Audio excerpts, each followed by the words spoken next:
అమ్మా ఏడవకూడదు. మాస్టారు నేను తప్పు చేశాను మాస్టారు, తప్పు చేశాను. చచ్చా ఏడవకమ్మా. చేసిన తర్వాత తప్పని తెలిస్తే ప్రయోజనం లేదమ్మా. చూడమ్మా, నీకు గుర్తుందో లేదో, నీ చిన్నప్పుడు చదువుకునేటప్పుడు వేమన శతకంలో పద్యం, కులములోన ఒక్క గుణవంతుడుండిన కులము వెలయు వాని గుణము చేత. ఆ పద్యం నువ్వు తప్పు చదివితే నిన్ను నేను బెత్తంతో కొట్టాను. మరుసటి రోజు కరెక్ట్గా అప్పచెప్పావు. కానీ నీవు ఇప్పుడు పెద్దదానివి, బెత్తంతో మందలించవలసిన వయసు కాదు నీది. సరిదిద్దడానికి వీలున్న తప్పు కాదు నువ్వు చేసింది. అది పద్యం, ఇంకోసారి చదివితే వస్తుంది. కానీ ఇది జీవితం. ఇంకో జన్మ ఎత్తితే గాని చేసిన పొరపాటు సరిదిద్దబడదమ్మా. ఈ జన్మకింతే. సైలెన్స్, సైలెన్స్ అమ్మా. మాస్టారు బాగున్నారా మాస్టారు?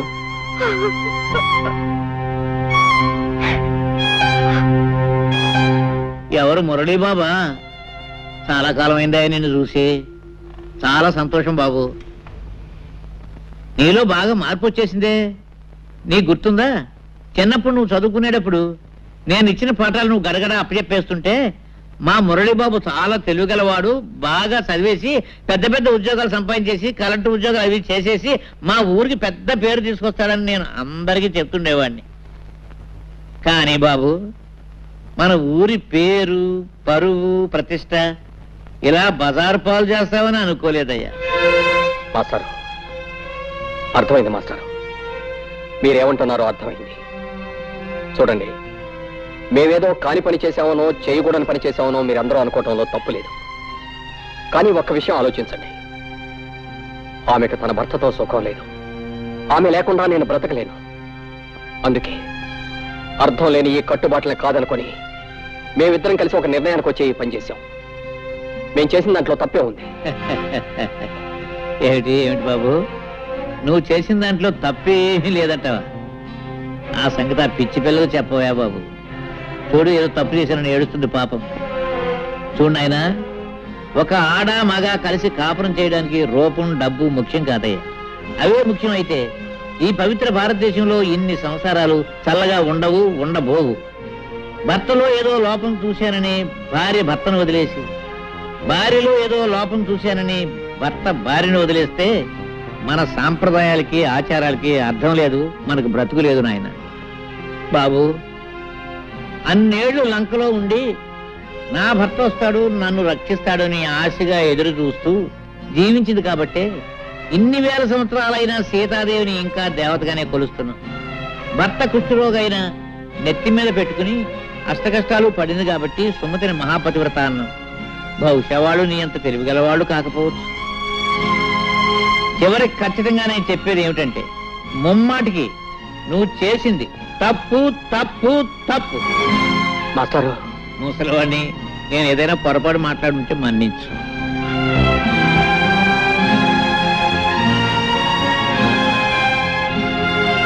వస్తానమ్మా. మాస్టారు, నేను మీ కూడా వచ్చేస్తాను. నన్ను మీతో పాటు తీసుకెళ్ళండి మాస్టారు, తీసుకెళ్ళండి.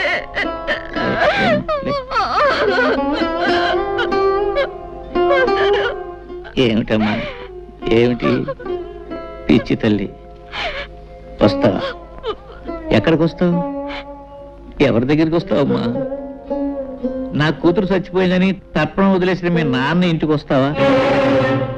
తప్పు చేసిన నిన్ను మళ్ళీ ఎప్పుడూ ఆ ఊళ్ళో అడుగు పెట్టకూడదని వెలేసిన ఆ ఊరికి వస్తావా? పోనీ రాంబాబు ఇంటికి తీసుకెళ్దామంటే నిన్న రాత్రి నీ చెల్లెలతో అతనికి పెళ్లి జరిగిపోయింది. అంతేనమ్మా, అంతే. ఒకసారి గడప దాటిని ఏ ఆడదాని బ్రతుకైనా జీవితాంతో సైలెన్సేనమ్మా, సైలెన్సే, సైలెన్సే.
అయ్యో ఉండు బావా.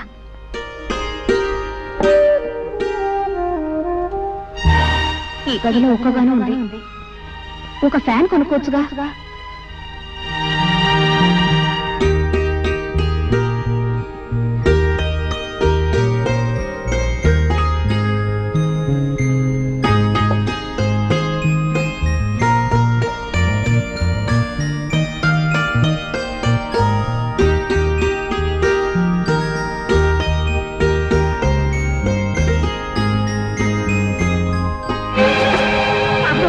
అమ్మగారు కృష్ణాలు పోస్తున్న అంటించుకుంటున్నారు.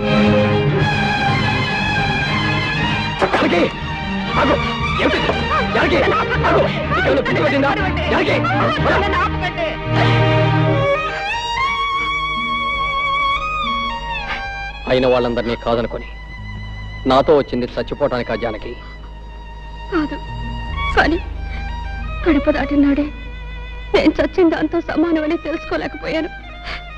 అసలు అసలు తప్పంతా నాది చిన్నబాబు. జరిగింది తప్పే అయితే అందులో ఇద్దరికీ సమానమైన బాధ్యత ఉంది. నాతో రమ్మనమని అడగటం నా తప్పైతే రావటం నీ తప్పు. నా కూడా రావటానికి నీకున్న ధైర్యం నాతో జీవితం పంచుకోవటానికి లేకపోయింది.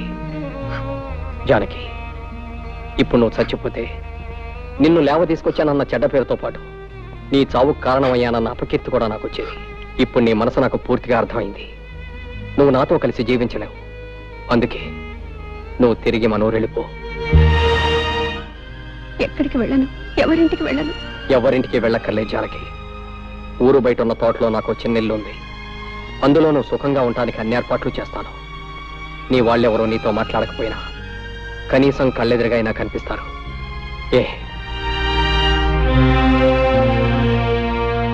అయితే ప్రొద్దుటే ప్రయాణానికి సిద్ధంగా ఉండు.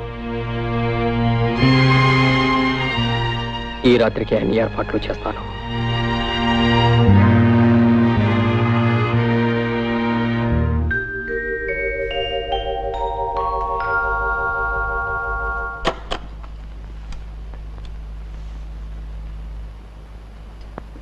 నేను వెళ్తున్నా చిన్నబాబు,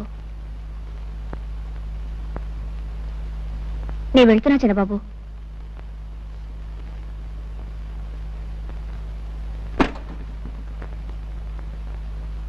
చిన్నబాబు, చిన్నబాబు,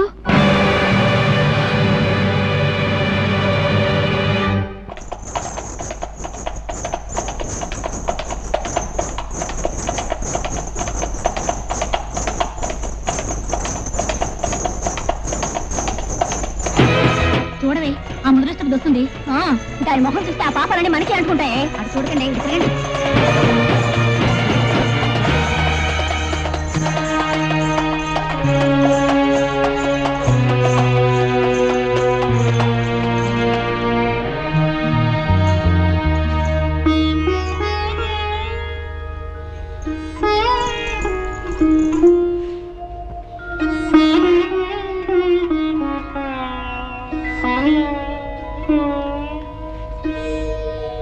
ఆవిడ గారు వచ్చిందట, తెలిసిందా?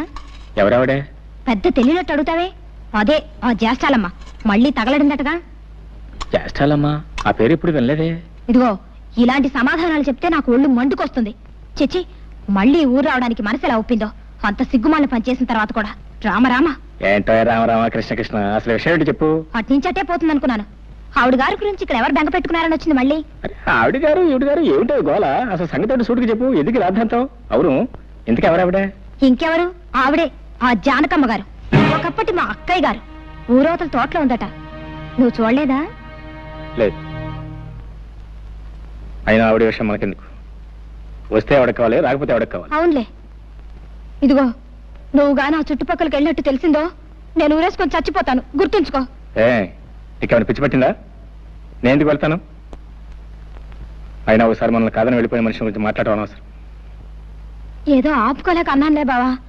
అవును, అసలు నువ్వేం తినలేదేంటి? ఉండు, నేను తినిపిస్తాను.